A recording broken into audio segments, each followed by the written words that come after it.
Jaya Guru Datta.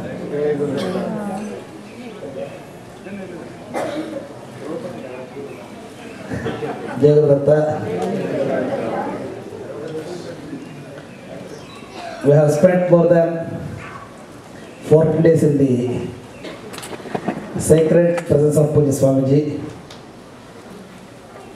Now Puja Swamiji wants me to explain my experience for the past few days.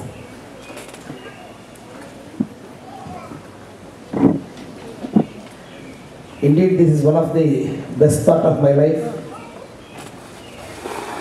Having associated with Swamiji for the past 3 decades, I deem it my privilege and pleasure to be at Datta Retreat Center.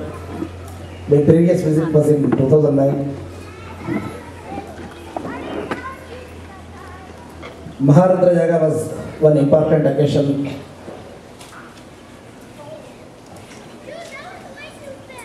On this sacred occasion, I was asked to come and lead the program here. Now Puja Swamiji wants me to explain a little bit about my previous association with him, how I came to him, what my background was. True, but for Swamiji I would never have been here, that's for sure. Earlier in my life, I was leading a very normal lifestyle, but we were memorizing some of the poems, we were memorizing them, and on one such occasion, Puja Swamiji was introducing Datta Stava in Andhra Pradesh. That was in 1982. I got the first prize in the Datta Stava recitation. That was the first practical association for me to be with Swamiji. Then giving the first prize, Swamiji had given me one book, Datta Darshanam, written in Telugu, which was published for the first time. Swamiji said, read this, it will be good for you. As a young boy of 11-year-old, I was very enthusiastic.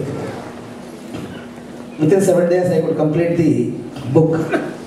The power of the language and the presentation of Puja Swamiji was wonderful, marvelous and very fascinating.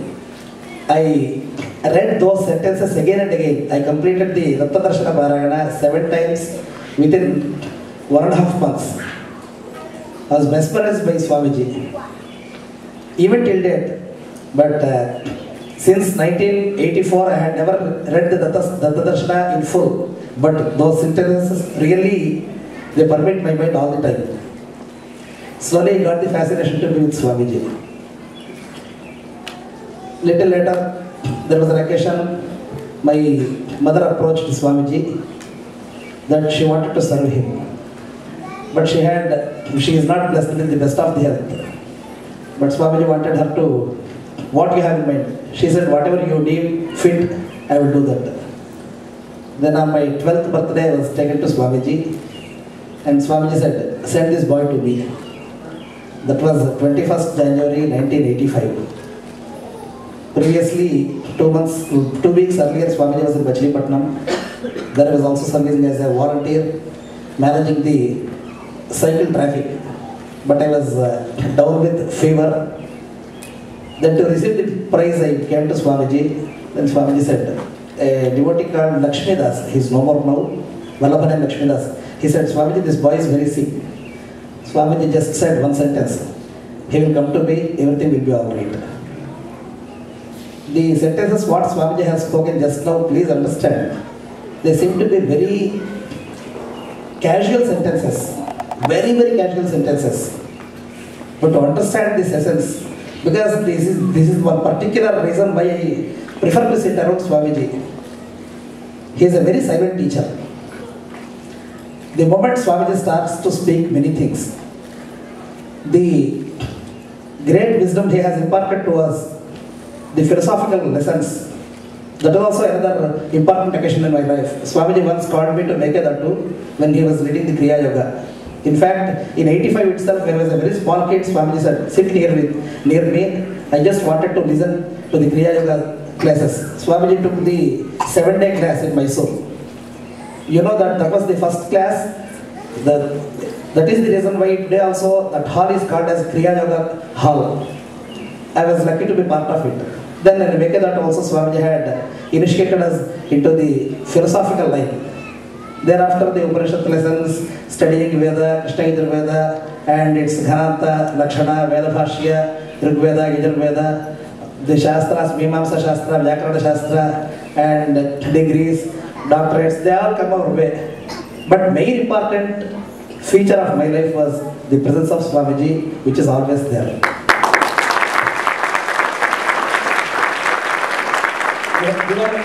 There were 50 students in the class. Only 5 of us remain still here, and 2 of us are very actively associated with Swamiji even right now in our class. I was one of them, and Bala Swamiji is the other student in our class.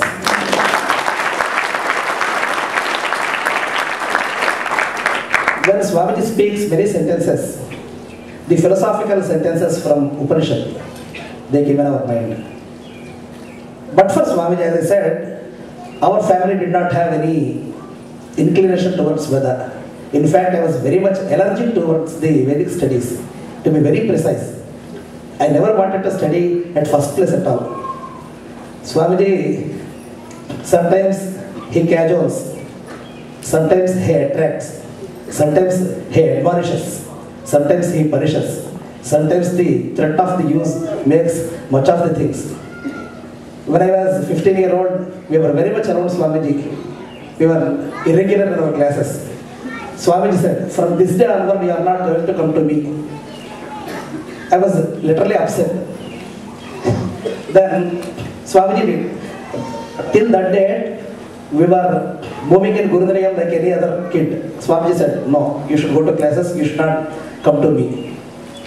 For 9 months, I did not speak to Swamiji at all. I was upset because he did not let me inside. Then, later on, he explained. Actually, in those days, when Swamiji says this is like Mysore Ashrama in 70s or 80s, he was our caretaker. He was our guardian. The Veda teacher was only teaching the lessons. The rest of the responsibility was always with Swamiji. Whether we slept properly, whether we had the bed sheets, whether we were clothed properly, everything was his responsibility. So that was such a great occasion. But there are some downsides in our life. First such occasion comes when Swamiji was going on a very long foreign tour. In 85, Swamiji went for 3 months or 4 months. We were so much attached to him. How to leave him? We never understood why Swamiji had to be in these countries for this long. When we started visiting these countries with Swamiji, understanding the passion devotees have for Swamiji's presence here, now we realize what our folly was. Because at that time we were literally cursing the foreigners for having attracted Swamiji. That was our mental state. Now we understand that Swamiji has equal love for everyone across the globe. Thus,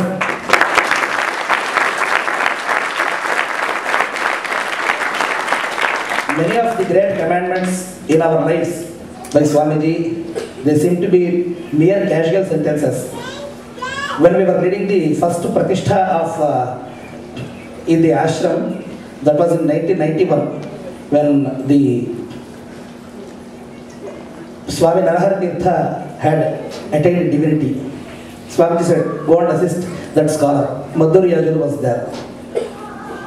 And even before that, when Swamiji said, go and assist the Shri Chakra Puja, it seems to be a very casual sentence, but they have lots of inferences. Since my childhood, Swamiji used to say, just recite a Veda mantra, that is not everything. You should be reaching the upper stage. You should know why you are chanting it. You should be able to explain why you are chanting it. That is very important. Unless you achieve that state, whatever you are chanting, that will not serve the purpose in full. That was Swamiji's sentences. These commandments of Swamiji had kindled a thought, ignited the fire in us. All of us in our batch, we said, okay, how best we can achieve Swamiji's commandments. Then the various thoughts of philosophy were injected in our lives, and That is how Swamiji always says, whenever you chant a mantra, because when you expect Swamiji to talk to you, he will never talk. When you are actually drowsing or just taking a nap, or very much, say, very casual in your approach, Swamiji calls you because he wants you to be attentive at all times. That's very important. Why? Because I never expected Swamiji would ask me to talk at this juncture. I was never prepared. But Swamiji himself will ignite the thought in you. That is why whenever we are in Sadhguru's presence, we have to be very attentive. Take all these sentences very seriously. Don't ignore them as a casual talk. Many of such commandments come from Swamiji, and we are very happy that the MahaRudram Yagya has been completed wonderfully. At the time of Swamiji said, Swamiji did not directly tell me, he sent a word through one of the devotees, Ravi Shankar Venkatraman, who was the first person to approach Swamiji to conduct the MahaRudram Yagya here. Once he called me, I never knew who he was. Probably I have never met him. And I was not sure. The second commandment came from him that no one from India is coming, only you are going. Because all these years we have conducted many rituals on a very grand scale, 200 Ritviks, 250 Ritviks. We have conducted grand yagyas. But all of them were our close associates, or our disciples, or our Pathshala's producers. So we knew very well how they chant. This was it has come just like a bolt out of blue. We never knew what to do. Everything was a bit suspense and surprise. But all these surprises were very pleasant. I am very grateful to Puja Swamiji that all the Ritviks who are part of this team, the Japakartas, those who are very enthusiastic to come and do some service to Swamiji. I see this type of enthusiasm in South India, where many devotees come forth to serve Swamiji, and the same level of enthusiasm is bubbling in these devotees, and I heartily pray to Puja Swamiji to bless these Japakartas to learn more mantras and conduct this type of service to Swamiji, and also support the VedaNidhi, which is the wonderful project of Puja Swamiji. I seek his permission to say a few sentences about VedaNidhi. Veda is the eternal knowledge in Indian scriptures. Swamiji has undertaken a massive project of digitizing all those Vedic sentences, because the researchers and the students who would like to pursue the higher studies, they should be able to have the knowledge about each mantra. The metadata of each mantra has to be known to everyone. It is not enough to recite this thing. For this, Swamiji has launched this project in 2009. This was formally made to be a separate project on his 70th birthday. SGS VedaNidhi Academy and Masters Institute, through which Puja Swamiji has published the basic texts of scriptures of Rigveda, Shakara Shakha, Samaveda, Kauthama Shakha, Yajurveda, Taittiriya Shakha, and Atharvaveda, Paipalada Shakha, and the other Veda Shakhas, that means the branches of Veda, are being published now. Swamiji does not want to stop with the publication of the basic texts. Swamiji would like all those who are present here to support this. In one of his release ceremonies, Swamiji has release functions. Swamiji said, in olden days we used to preserve a copy of Veda in our houses, in our homes. Why? Because this is the heritage which everyone should possess. Though you are not endowed to study it, you can preserve a copy that will be heritage which your children can very proudly proclaim that yes, we belong to such heritage. And you should be proud of your heritage. And the next stage of the project would be the Padapatha. That means the Vedic sentences are not very simple. They have intricate grammatical nuances where separating the words would also require expertise, and the Padapatha would be digitized next, and the database containing all the Veda mantras would be the next project, and followed by the meanings and interpretations of various Vedic texts, which is called the Veda Bhashya commentaries. With Puja Swamiji's great support, blessings and vision, the VedaNidhi team is progressing rapidly. I request all of those who are present here to support VedaNidhi of Datta Peetham, so that you will also be part of the mammoth project undertaken by Puja Swamiji. And we have a vision and hope that by the 75th year of Swamiji, say from 3 years from now, we would be completing the next stage of the VedaNidhi project.